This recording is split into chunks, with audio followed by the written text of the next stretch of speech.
ఒక 25-30 ఏళ్ల క్రితం ఒక పాట రాశా నేను. ఎవరో అడిగారు, గురువుగారు ఒక పాట కృష్ణుడు గురించి పాట రాయడం అంటే ఇంతకన్నా ఏం కావాలి కవికి? రాముడు కృష్ణుడు అంటే అంతకన్నా వర్ణనీయ అంశము ప్రపంచంలో ఏముంటుంది? రాధాకృష్ణులు ఉన్నారు. రాధాదేవి వెతుకుతూ ఉన్నది, ఉదయం నుంచి వెతుకుతోంది కృష్ణుడి కోసము. తొలి సంజల చిరుగాలి నీలోగిలిలో ఉన్నాడా. పొద్దున్నే ఆ ప్రభాత వాయువు, ఉదయపు గాలి వీస్తున్నది, చాలా ప్రసన్నంగా ఉంటుంది. ఆ గాలిని అడిగింది, ఏమయ్యా మా కృష్ణుని ఏమన్నా చూసావా అంటే అది ఏం పలకలేదు, బుస్సుమని వెళ్ళిపోయింది. తొలి సంజల చిరుగాలి నీలోగిలిలో ఉన్నాడా అంటే ఏం పలకకుండా వెళ్ళిపోయింది. అది మధ్యాహ్నం అయింది. ఎండవేళలో అడవి నీ నీడను దాగున్నాడా. అడవిని అడిగింది. అన్ని చెట్లు, దట్టమైన నీడలు.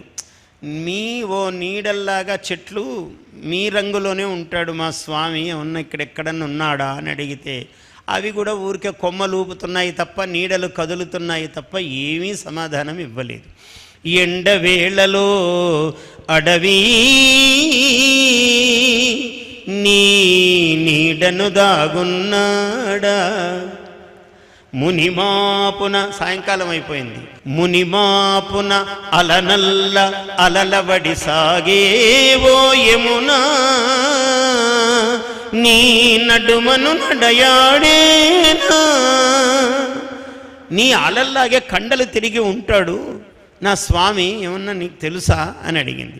మునిమాపున అలనల్ల అలలవడి సాగేవో యమునా నీ నడుమను నడయాడేనా. అవునా కాదా అంటే అన్నిటికీ సమాధానం ఏమే చెప్పుకుంటుంది, అవతల ఎవరు చెప్పటం లేదు. అవునా కాదా బదులే రాదా, మౌనగానమే నీ సమాధానమా. బదులు లేని నా వెదుకులాటలో నెరమోమును అరచేత దాల్చన్నా. ఇలాగా దిగులుగా కూర్చున్నది. సంధ్యా సమయం, రాత్రి అయింది. అప్పుడు రాధాదేవి ఇట్లా కూర్చుంది. ఇదంతా రాధాదేవి ఎవడంటే మానవుడే. వీడు పొద్దున్నుంచి జీవితం మొదలైనప్పటి నుంచి వెతుకుతున్నాడు భగవంతుడి కోసం. లేడండి అన్నాడు. ఉన్నాడండి కానీ ఆయన మీరనుకునే ఆయన కాదండి అని ఒకడు అన్నాడు. కాదండి అసలు ఈయనేనండి అన్నాడు ఒకడు. ఉన్నాడు కానివ్వండి, ఆయనగో ఇట్లాగా ఉన్నాడు అట్లాగా ఉన్నాడని ఎవడికి ఇష్టం వచ్చినట్టు వాడు భాష్యాలు చెప్తున్నారు. వాడి ఇష్టం వచ్చినట్టు చెప్పడం కాదు, వాళ్ళకి పాపం దర్శనం అయినట్లు వాళ్ళు భాష్యాలు చెప్తున్నారు ప్రపంచంలో. ఈ రాధ ఏమో వెతుకుతూ ఉన్నది. జీవుడు, రాధ అంటే జీవుడే, వెతుకుతూనే ఉన్నాడు. చేయి ఇలా పెట్టుకుని దిగులుగా కూర్చున్నాడు. చుక్కలు పొడిచిన శూన్యంలో ఎక్కడిది సిరినవ్వు. చుక్కలు పొడిచాయి, రాత్రి అయిపోయింది, పొద్దున్నుంచి వెతుకుతున్నాడు. సంధ్యా సమయం అయిపోయింది. 70 ఏళ్ళు 80 ఏళ్ళు 90 ఏళ్ళు వచ్చాయి. వెతుకుతున్నాడు కనపడలేదు. 90 ఏళ్ళు వచ్చాయి. చుక్కలు పొడిచిన శూన్యంలో ఎక్కడిది సిరి నవ్వు. ఒక నవ్వు వినపడుతోంది. అసలు నవ్వే వింటున్నానా, నే భ్రమలోనే ఉన్నానా. కాబట్టి ఆమెకు అనుమానం వచ్చింది, ఈ నవ్వన్నా నిజమా లేదా ఏదైనా నవ్వులాగా వినపడుతోందా అని అనుమానం వచ్చింది.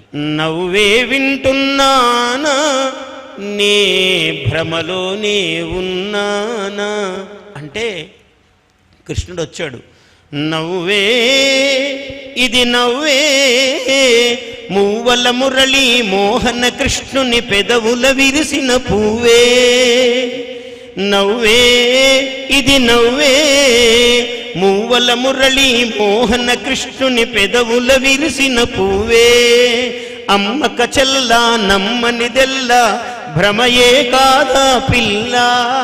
అంతా వెతికావు, పొద్దున్నుంచి వెతుకుతున్నావు, ఎక్కడెక్కడెక్కడో వెతికావు.